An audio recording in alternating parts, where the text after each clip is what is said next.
dans notre stand. Vous avez passé beaucoup de temps dans ce salon des maires. Qu'est-ce que vous retiendrez de cette journée? Je retiens qu'il y a une belle dynamisation, il y a une volonté affirmée par les maires, même si les complexités sont là, sur le plan judiciaire, on voit que les affaires sont compliquées. Sur le plan de l'aménagement du territoire, on voit que les affaires d'urbanisme en particulier sont elles aussi compliquées.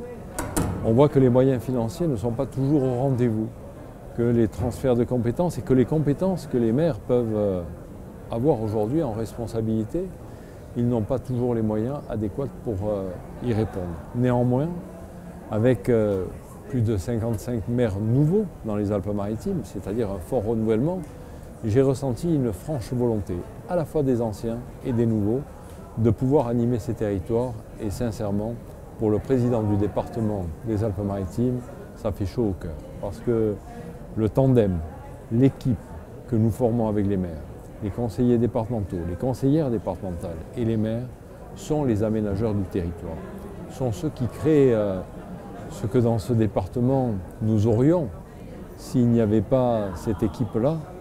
C'est un grand corps creux sur plus de 70% du territoire, puisque le million d'habitants que nous comptons dans les Alpes-Maritimes est en réalité installé sur les 30% de la bande littorale.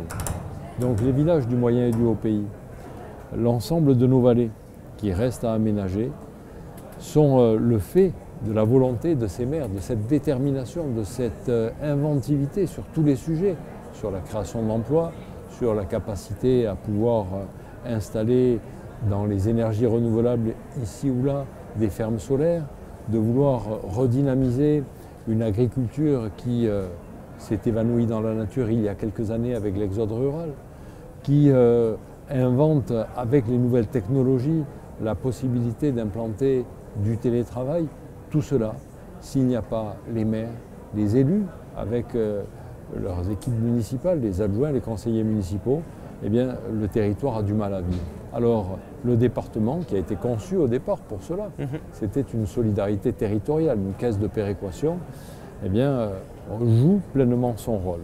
Sans oublier que depuis la décentralisation, la première décentralisation, nous avons mis un pied dans le rôle social et que ce rôle social a aussi son importance. Lutter contre la désertification médicale, c'est dans nos objectifs. Aider les hôpitaux ruraux, même si ce n'est pas notre compétence première, nous le faisons car il s'agit pour nous de pouvoir aider les centres médicaux à s'installer dans les communes, dans les chefs-lieux de communes. Il s'agit de lutter contre l'évasion des médecins qui petit à petit s'installent plus dans les villes, avec difficulté d'ailleurs, qu'ils ne le font sur le moyen et le haut pays. Donc tout cela fait partie du décor et je vois un salon bien dynamique, avec de la volonté des élus et en même temps un président de la DM06, mon ami Jean-Paul David, qui assure désormais la conduite des affaires de cette association, le fait avec volonté. Et le salon dans lequel nous sommes, avec la participation des entreprises innovantes qui proposent différentes solutions pour aider les maires, c'est quelque chose qui fait plaisir à voir. Alors oui, j'ai passé beaucoup de temps, effectivement. C'était pas du tout une critique, hein, c'était... non, mais c'est volontiers. Justement, M. David disait lors de la conférence de presse pour la présentation de ce salon qu'il voulait une nouvelle loi de décentralisation, que les maires soient plus reconnus. Est-ce que vous entendez ce message-là? J'entends ce message-là, tout autant que le département des Alpes-Maritimes fait un peu la même demande.